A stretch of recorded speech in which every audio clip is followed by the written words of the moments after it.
Olha para esses números aqui. Eis o mapa do aparelhamento do judiciário, né? No Supremo. De 11 juízes, 8 indicados por Lula e Dilma. Essa informação não tá certo, tá certo. Porque um é o Gilmar Mendes, que foi indicado pelo FHC, então tá certo. STJ, de 34, 28 indicados por Lula e Dilma. Desembargadores, 141, 92 indicados por Lula e Dilma. TRF4, 27, 22 indicados por Lula e Dilma. Com essas informações em mente, vejam isso daqui. Passou batido aí aos olhos da rede social, né? Isso aqui foi publicado na madrugada de ontem, né?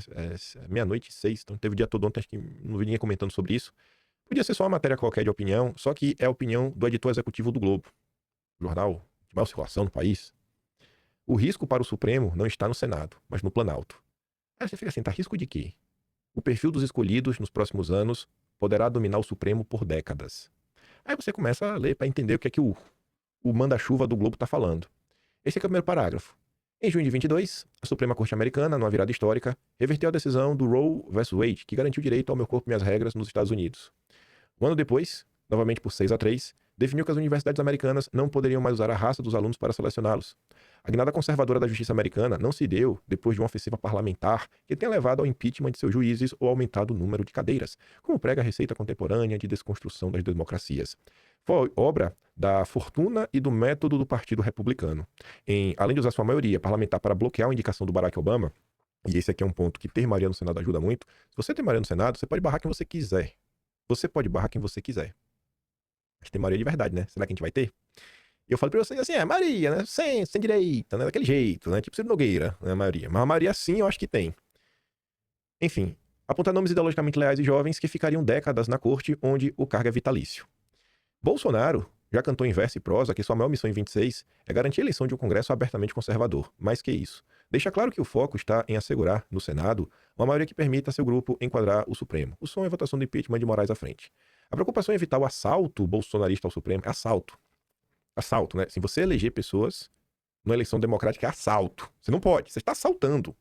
Cria, no entanto, uma cortina sobre o que pode mais suavemente redefinir o futuro do sistema judicial brasileiro. A questão não está em quem chegará ao Salão Azul do Senado, mas sim em quem tomará posse no Palácio do Planalto. No próximo mandato presidencial, 3 ministros de perfil moderado.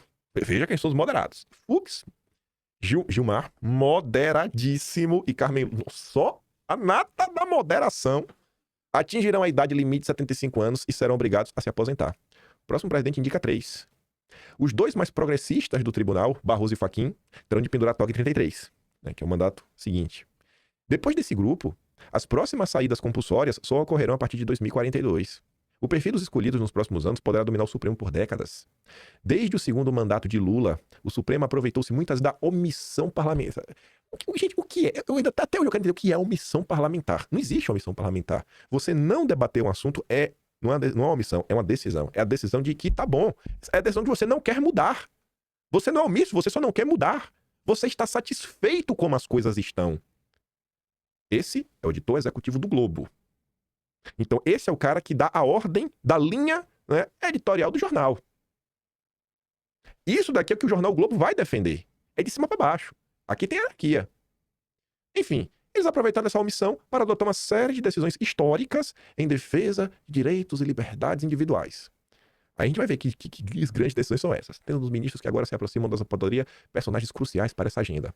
Fukuyama e Carmel, aliás, 2011 2012, a favor do reconhecimento das uniões homoafetivas, liberação do meu corpo e minhas regras necéfalos, legalidade de cotas raciais nas universidades, Barroso e Fachin ingressaram na corte e se juntaram ao trio nos julgamentos pela derrubada da tese do marco temporal, pela descriminalização do orégano. Isso é o avanço progressista. Esse é o avanço que a Rede Globo defende. Tá vendo? O que a Globo quer? E a Globo quer manter esse cenário. A Globo tem medo que o sistema jurídico do Brasil mude. Aí ela vai.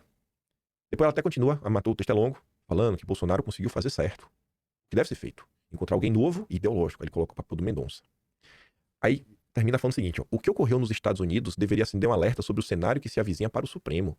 Ainda que a eleição de hoje seja uma bancada de senadores majoritariamente conservadora, seja considerado provável, mesmo dentro do PT, é o que ele diz, ó, relaxa aí. Como é que vai dar uma bancada mais de direita, né? Aquela direita Ciro Nogueira. A tendência é que muitos nomes sejam ex-governadores e figuras ilustres do Centrão, cujas biografias não servem de incentivo para enfrentar aqueles que julgarão seus processos. Mas se o foro privilegiado cair, né? Aí também as coisas podem mudar.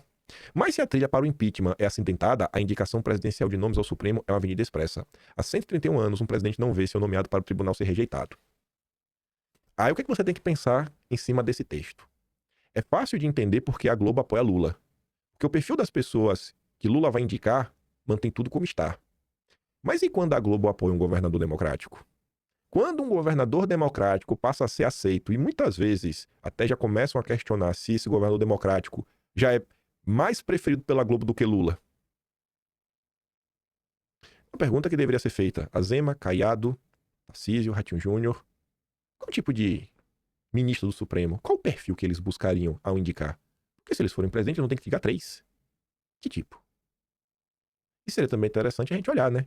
Quem eles indicaram para os tribunais dos seus estados quando a vaga foi aberta? Teve alguém que se deixou influenciar e, sei lá, indicar alguém aliado pela de pessoas que a direita tem total repúdio? Perguntas incômodas e que às vezes a resposta existe e se você for atrás você vai ficar ainda mais incomodado. Mas não vou dividir a direita.